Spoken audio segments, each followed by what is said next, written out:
आपका है, आप कैसे हैं, जीवन वैसा ही हो जाएगा। आप दुनिया को जिस नजरिए से देखते हैं, सुख दुख इसी बात पर निर्भर करता है। एक गांव में सुबह एक यात्री आया। उसने अपने घोड़े को रोका। गांव के दरवाजे पर बैठे हुए एक बूढ़े आदमी से उसने पूछा, इस गांव के लोग कैसे हैं? मैं इस गांव में ठहरना चाहता हूँ, इसी गांव में निवास करना चाहता हूँ। उस बूढ़े आदमी ने कहा, मेरे मित्र, पहले मैं तुमसे यह पूछूंगा कि जिस गांव को छोड़कर तुम आ रहे हो, उस गांव के लोग कैसे थे? उसने कहा, उस गांव के लोगों का नाम भी न लें। उनका नाम लेते ही मेरे हृदय में आग की लपटें जलने लगती हैं और मेरा बस चले तो उनकी हत्या कर दूं। उस गांव के लोग इतने बुरे हैं जिसका कोई हिसाब नहीं। जमीन पर उतने बुरे लोग खोजना कठिन है। उस बूढ़े आदमी ने कहा, मित्र, घोड़े को आगे बढ़ा लो। मैं 50 साल से इस गांव में रहता हूँ। इस गांव के लोग उस गांव के लोगों से भी ज्यादा बुरे हैं। तुम इस गांव के लोगों को उस गांव के लोगों से भी बदतर पाओगे। तुम आगे जाओ, तुम दूसरा गांव खोज लो। यह तो बहुत बुरा गांव है।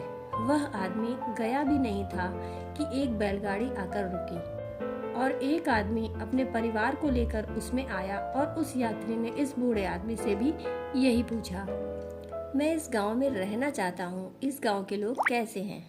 उस बूढ़े आदमी ने कहा, पहले मुझे बता दो, तुम जिस गांव से आए हो, उस गांव के लोग कैसे थे? उसने कहा, उनका नाम भी हृदय को आनंद से और कृतज्ञता से भर देता है। बड़े भले थे वो लोग। उन्हें छोड़ना बहुत ही मुश्किल था।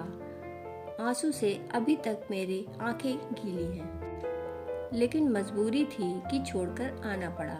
इस गांव के लोग कैसे हैं? उस बूढ़े ने कहा, आओ, तुम्हारा स्वागत है। 50 साल से इस गांव में ही रहता हूँ। इस गांव के लोग तो उस गांव से बहुत बेहतर हैं। इस गांव के लोगों को तुमने छोड़ा। तुम इस गांव के लोगों को इतना अद्भुत पाओगे कि कभी छोड़कर नहीं जा सकोगे।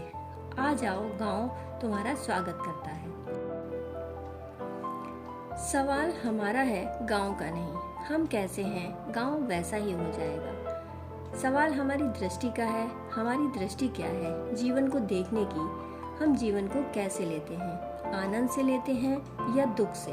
अगर दुख से लेते हैं तो हम जीवन के प्रति जो भी करेंगे वह सुखद नहीं हो सकेगा। जीवन को आनंद से लें, जीवन को धन्यता से लें, जीवन को कृतार्थता से लें और जीवन के प्रति प्रेमपूर्ण और शांतिपूर्ण, जीवन के प्रति अत्यंत निरअहंकार के भाव से व्यवहार करें, तो हमारे भीतर धार्मिक व्यक्ति का जन्म होगा। और हो सकता है कि इस जन्म का परिणाम यह हो कि हम जहाँ हैं वहीं हमारे जीवन में संन्यास आ जाए। संन्यास हमारा आत्मिक परिवर्तन नहीं है। हम जैसे हैं घर वैसा ही हो जाएगा, और अगर हम गलत हैं तो हम सन्यासी होकर भी दुनिया में गलत होते चले जाएंगे। दोस्तों, कहानी सुनने के लिए आपका बहुत बहुत आभार।